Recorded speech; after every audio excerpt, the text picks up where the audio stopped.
Dan ini puasa kedua bagi kita, dan kajian selepas subuh insyaallah kita mulai dari hari ini dan seterusnya. Ada sebuah hadis dari Nabi sallallahu alaihi wasallam yang menjelaskan tentang keutamaan 1 jam sebelum subuh. Artinya keajaiban di waktu sahur. Kata Nabi sallallahu alaihi wasallam, yanzilu rabbuna ila sama'id dunya fi kulli thuluthil lailil akhir wa dhalika kulla lailatin. Faqala Allah azza wa jalla, man yad'uni fa astajib lahu wa man yas'aluni fa u'tih wa man yastaghfiruni fa aghfir lahu. Kata Nabi sallallahu alaihi wasallam, Rabb kita Allah Subhanahu wa taala itu turun setiap sepertiga malam ke langit dunia, dan itu dilakukan setiap malam. Kemudian Allah Subhanahu wa taala berfirman kepada hamba-hambanya, siapa yang berdoa kepadaku, kukabulkan semua doa-doanya. Siapa yang meminta kepadaku, kuijabah seluruh permintaannya. Dan siapa yang meminta ampun kepadaku, kuampuni dosa-dosanya. Perhatikan hadis ini. Hadis ini adalah hadis yang menunjukkan kepada kita tentang kemurahan Allah Subhanahu wa taala kepada hamba-hambanya, di mana Allah Subhanahu wa taala memberikan waktu-waktu kepada kita untuk bermunajat kepada Allah Subhanahu wa taala. Sebenarnya 24 jam kita berdoa pasti mustajab, tetapi Allah Subhanahu wa taala memberikan kesempatan, ada waktu-waktu di mana seluruh permintaan, doa dan istighfar kita itu didengar langsung Allah Subhanahu wa taala. Dan itu waktunya sepertiga malam. Artinya sepertiga malam itu dari jam 2 sampai waktu subuh. Itulah yang disebut dengan waktu sahar, atau kita istilahkan dengan sahur. Ma'asyiral muslimin rahimani wa rahimakumullah. Saya kira saya, Anda atau siapapun dalam kehidupan ini pasti akan mengalami sebuah kesulitan. Entah kesulitan itu berkaitan dengan ekonomi, sulitnya kita mencari ekonomi. Entah kesulitan itu berkaitan dengan kesehatan. Mungkin di antara kita diuji oleh Allah dengan berbagai macam penyakit yang terkadang penyakit itu susah peluh sembuhnya. Atau boleh jadi kita diuji oleh Allah Subhanahu wa taala, mungkin disakiti manusia, difitnah manusia. Atau mungkin orang-orang tua yang diuji oleh Allah dengan kenakalan anak-anaknya. Sebenarnya ujian-ujian ini bisa diangkat oleh Allah Subhanahu wa taala dengan cara apa? Bermunajat kepada Allah di waktu sahur. Kalau seandainya kita ditimpa oleh Allah kesulitan ekonomi, bukan Allah tahu, Allah tahu. Tidak mungkin Allah tidak tahu kita ini sedang susah. Dan Allah Subhanahu wa taala juga tahu kalau kita ingin terhindar dari kesulitan itu. Tapi Allah Subhanahu wa taala hanya ingin kepada kita untuk kita meminta kepadanya diselesaikan masalahnya, dan tidak berpangku tangan. Ada doa dan ada sebab di situ. Atau boleh jadi di antara kita yang ditimpa oleh Allah penyakit, yang susah pula penyakit itu diangkat. Bukan berarti Allah tidak tahu kita sedang sakit. Allah tahu kita sedang sakit, dan Allah juga tahu kita ingin sembuh. Allah hanya ingin kepada kita untuk meminta kepada Dia kesembuhan dan tidak meminta kepada yang lain. Atau boleh jadi Allah Subhanahu wa taala memuji kita. Boleh jadi kita difitnah orang, dizalimi orang, digibah orang, dibuli orang atau lain sebagainya. Bukan Allah tidak tahu kita disakiti, dan Allah juga tahu siapa yang menyakiti kita. Dan Allah juga tahu agar kita terhindar dari fitnah itu. Cuman Allah hanya meminta kepada kita agar kita minta langsung kepada Allah agar Allah menyelesaikan masalah kita. Atau boleh jadi orang tua yang diuji oleh kenakalan anaknya, kurang ajar anaknya kepada orang tua, dan begitu seterusnya. Allah tahu setiap orang tua itu ada kesulitan, tapi Allah hanya minta bermunajatlah kepada Allah Azza wa Jalla. Pasti Allah akan uraikan tuh sedikit demi sedikit masalah kita. Lah Allah berikan kesempatan di waktu sahur ini agar kita bermunajat kepada Allah Subhanahu wa taala. Karena Allah itu kalau tidak diminta dia marah. Berbeda dengan makhluk, kalau sering diminta pasti dia marah. Makanya di sini Nabi SAW lewat hadis ini mengajarkan kepada kita ada amalan-amalan yang ajaib yang kalau kita lakukan di sepertiga malam bisa menyelesaikan semua urusan kita. Apa saja ibadah-ibadah itu? Yang pertama, tentu dimulai daripada tidur. Sebelum tidur berdoalah kepada Allah Subhanahu wa taala agar Allah membangunkan kita dalam kondisi sehat. Karena betapa banyak orang-orang yang tidur tidak bangun lagi.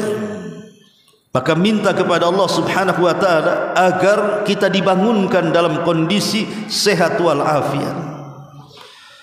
Makanya doa selepas tidur kita diajarkan oleh Nabi sallallahu alaihi wasallam, alhamdulillahilladzi alhamdulillahilladzi ahyana ba'dama amatana wa ilaihin nusyur. Segala puja dan puji bagi Allah yang telah menghidupkan kita setelah Allah mewafatkan kita. Jadi tidur itu disilahkan wafat, karena tidur itu saudara kematian. Berapa banyak orang yang tidur tidak bangun lagi, itu masalahnya. Maka berdoalah kepada Allah sebelum tidur dan setelah tidur. Jadi amalan yang pertama berdoa, berterima kasih kepada Allah karena Allah sudah membangunkan kita. Kemudian yang kedua, ambil wudu. Kemudian salat tahajud di situ. Walaupun di bulan Ramadan kita sudah salat tarawih selepas Isya, bukan berarti kita dilarang tahajud. Boleh tahajud, asal jangan mengulang witir yang sudah dilakukan. Tahajud itu bisa sifatnya 2 rakaat, bisa sifatnya 4 rakaat, bisa sifatnya 8 rakaat, bahkan tidak terhitung rakaatnya. Karena Nabi SAW yang mengatakan, barang siapa yang ketika tahajud dia membaca 10 ayat, kutiba minal lam yuktab minal ghafilin, maka dia tidak tercatat menjadi hamba-hamba Allah yang lalai. Tapi barang siapa yang menambah ayatnya, kata Rasul, menjadi 100 ayat, lam kutiba lahu minal qanitin, maka dia akan dicatat termasuk hamba-hamba Allah yang taat kepada Allah Subhanahu wa taala. Tapi kalau dia sanggup sampai 1000 ayat, kata Rasul, kutiba lahu minal muqantarin, berarti dia dicatat dia sudah siap untuk menghadapi setelah kematiannya. Subhanallah. Orang yang sanggup salat malam dan dia bisa membaca ayat sampai 1000 ayat lebih, maka dia tercatat menjadi hamba Allah yang siap menghadapi kematian. Artinya memiliki bekal yang cukup. Ma'asyiral muslimin yang dimuliakan Allah Subhanahu wa taala, maka biasakan tahajud, apalagi di bulan Ramadan. Alhamdulillah, Allah mudahkan kita bangun. Di luar Ramadan, bangun di sepertiga malam itu sesuatu yang sangat sulit sekali. Kita harus menghadapi rasa kantuk yang luar biasa. kegelapan di tengah malam, rintangan-rintangan yang begitu berat kalau kita bangun di tengah malam, belum lagi syaitan yang mengganggu kita. Di bulan Ramadan saya pastikan semua orang bisa bangun di sepertiga malam, karena itu waktu sahur. Terkadang ada orang itu yang hanya mementingkan makan sahur saja, padahal di sana ada ibadah yang jauh lebih mulia dibandingkan itu. Berdoa dan juga tahajud. Sempatkan berdoa, sempatkan wudu, sempatkan tahajud walaupun 2 rakaat, baru kemudian sahur. Baru selepas itu ada ibadah yang mulia lagi. Apa itu? Perbanyak istighfar. Karena di waktu ini Allah Subhanahu wa taala mengatakan, man yastaghfiruni faaghfirlah. Siapa yang meminta ampun kepada Allah, ku ampuni dosa-dosanya. Istighfar ini bukan perkara biasa. Ketika kita mengatakan astaghfirullahaladzim, ya Allah ampunilah dosa-dosa kita, ini bukan kalimat biasa. Istighfar itu di situ mengandung 2 makna. Makna yang pertama, kita meminta kepada Allah Subhanahu wa taala agar doa-doa kita atau agar dosa-dosa kita diampuni oleh Allah Subhanahu wa taala dan tidak diazab di akhirat. Makna yang kedua, agar Allah menutupi aib-aib kita. Jadi 2 makna kalau kita katakan ya Allah astaghfirullahaladzim, aku meminta ampun kepada Allah, berarti 1, kita meminta agar dosa-dosa kita diampuni. Yang kedua, meminta kepada Allah agar aib kita ditutup. Siapa yang tidak punya aib, ikhwan? Kita ini punya aib. Manusia mulia itu karena aibnya ditutup. Kalau Allah Subhanahu wa taala membongkar aib kita di hadapan manusia, semulia apapun manusia di mata manusia tetap akan jatuh. Karena manusia mulia itu karena Allah muliakan, dan manusia hina itu karena Allah hinakan. Seluruh manusia hendak memuliakan kita, kalau Allah menjatuhkan kita tidak mungkin terangkat sama sekali. Sebagaimana satu dunia mau menghinakan kita, kalau Allah angkat derajat kita tidak ada yang bisa menjatuhkannya. Maka istighfar itu artinya meminta kepada Allah agar dosa kita diampuni, dan yang kedua agar aib-aib kita ditutup oleh Allah Subhanahu wa taala. Sehingga dengan tertutupnya aib itu kita dimuliakan di mata manusia dan ada kesempatan meminta kemuliaan di hadapan Allah Subhanahu wa taala. Istighfar sekali 2 kali. Nabi loh, yang sudah jadi nabi, yang sudah diampuni dosanya yang telah, yang sedang dan yang akan datang saja, setiap hari istighfarnya 70 sampai 100 kali. Itu nabi. Harusnya kita lebih daripada nabi, lebih daripada 100 istighfar. Karena setiap kita ini pasti melakukan dosa. Tidak ada manusia yang tidak terlepas dari dosa, dan tidak ada manusia yang tidak terlepas dari aib. Minta diampuni dosanya dan minta ditutup aibnya. Itu kemuliaan istighfar. Kemudian yang keempat, membaca Quran. Walaupun hanya seayat 2 ayat, selembar 2 lembar jadilah. Karena orang yang membaca Al-Quran di waktu sahur itu disaksikan para malaikat. Allah Subhanahu wa taala yang mengatakan, inna Qur'an al-fajri kana mashhuda. Sesungguhnya bacaan Al-Quran di waktu fajar itu disaksikan para malaikat. Kalau malaikat menyaksikan kita, ini sebuah kemuliaan. Saya kira seayat 2 ayat, 3 atau 4 ayat itu bukan perkara berat bagi kita untuk membacanya. Tapi lihat kemuliaannya, para malaikat menyaksikan dan mendoakan kebaikan untuk hamba-hambanya yang membaca Quran di waktu sahur itu. Bahkan diriwayatkan dari Abu Hurairah radhiyallahu anhu. Kata Abu Hurairah radhiyallahu anhu, Nabi SAW bersabda bahwa amalan hamba itu akan diangkat di 2 waktu. Pertama waktu asar, dan yang kedua di waktu fajar. Maka barang siapa yang sanggup membaca Quran, bacalah Al-Quran di waktu itu, kata Abu Hurairah. Jadi ini kesempatan berat, bahwa di waktu itu bukan waktu yang sangat biasa, tapi luar biasa, bisa menyelesaikan urusan kita. Ada kesempatan untuk berdoa kepada Allah Subhanahu wa taala, minta apa yang kita akan minta. di situ juga ada kesempatan untuk tahajud, di situ juga ada kesempatan untuk istighfar, dan di situ juga ada kesempatan untuk membaca Quran. Bahkan Nabi Allah Ya'qub alaihi salatu wassalam, ketika putra-putranya yang menyakiti Nabi Yusuf alaihi salatu wassalam, mereka tobat setelah berjumpa Yusuf di Mesir. Kemudian mereka meminta maaf kepada ayahnya. Maka Ya'qub mengatakan, mintalah ampun kepada Allah akan kesalahan kalian, dan saya akan berusaha untuk mengistighfarkan, memintakan ampun akan dosa-dosa kalian kepada Allah subhanahu wa ta'ala. Sebab itulah Nabi Ya'qub selalu membangunkan anak-anaknya setiap waktu sahur, kemudian meminta anak-anaknya untuk mengaminkan setiap istighfar dia kepada Allah subhanahu wa ta'ala akan dosa-dosa mereka semuanya. Kenapa? Karena waktu itu adalah waktu yang berkah. Bukankah Rasul yang mengatakan tasahharu fa inna fi sahurikum barakah? Makan sahurlah kalian karena dimakan sahur itu ada berkah. Ya, karena waktu itu waktu berkah. Waktu turunnya Allah di sepertiga malam akhir, dan itu setiap malam.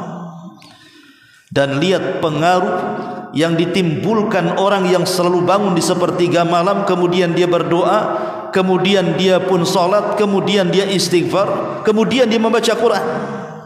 Apa kata Nabi SAW? Syaitan itu akan datang kepada tengkuk setiap kalian di waktu tidur, kemudian akan mengikat 3 ikatan di leher kita. Setiap ikatan yang diikatkan setan di tengkuk kita itu, setan akan mengatakan, tidurlah karena malam masih panjang. Karena setan itu tidak menghendaki kita bangun di sepertiga malam, kalau bisa dia disuruh bangun selepas subuh. Itu maunya setan. Tapi Nabi SAW mengatakan, fa idza staiqadha, kalau dia bangun, kemudian wa dzakarallah, dia pun berzikir dan berdoa kepada Allah, halat lahu uqdah, maka satu ikatan setan akan terurai. Wa idza tawaddaa halat uqdah, kalau dia kemudian berwudu maka hilang 2 ikatan. Wa idza shalla halat uqdah, maka kalau dia salat 3-tiganya akan hilang. Lalu apa yang terjadi? Di pagi hari kata Nabi SAW, tayyiban nafsi nasyad, maka dia hatinya akan dipenuhi dengan kebaikan, dan dia akan memiliki sesuatu yang bisa menjalani hidupnya. Artinya satu hari dari pagi sampai sore itu jelas tujuan hidupnya. Kalau dia ada masalah, maka Allah uraikan masalahnya. Kalau ada keinginan, maka Allah kabulkan keinginannya. Tapi sebaliknya kata Nabi SAW, kalau dia tidak berzikir, tidak berwudu, tidak salat, tidur, kemudian dia bangun selepas subuh, maka Rasul mengatakan khabithan nafsi kaslan, maka jiwanya akan buruk dan akan banyak masalah yang terkadang masalah itu tidak tahu dari mana pokok masalahnya. Tahu-tahu banyak masalah saja, tidak tahu juntrungannya. Dia tidak buat masalah, tahu-tahu datang masalah. Dia tidak menyebabkan sebuah masalah, tahu-tahu datang masalah. Masalah itu akan terus melilit dia dari mulai subuh sampai waktu sore, dan dia akan sulit keluar dari masalah itu. Lihat bagaimana waktu sahur itu menentukan kebahagiaan kita di dunia khususnya, dan tentu di masa depan kelak ketika berjumpa dengan Allah Subhanahu wa ta'ala. Maka jadikan waktu sahur di bulan Ramadan ini kesempatan. Kalau di luar Ramadan saja sedemikian luar biasa keutamaannya, maka di dalam Ramadan tentu lebih besar lagi keutamaan waktu sebelum subuh ini. Subhanakallah bihamdika, asyhadu an la ilaha illa anta, astaghfiruka wa atubu ilaik. Allahu ta'ala alam. Assalamualaikum warahmatullahi wabarakatuh.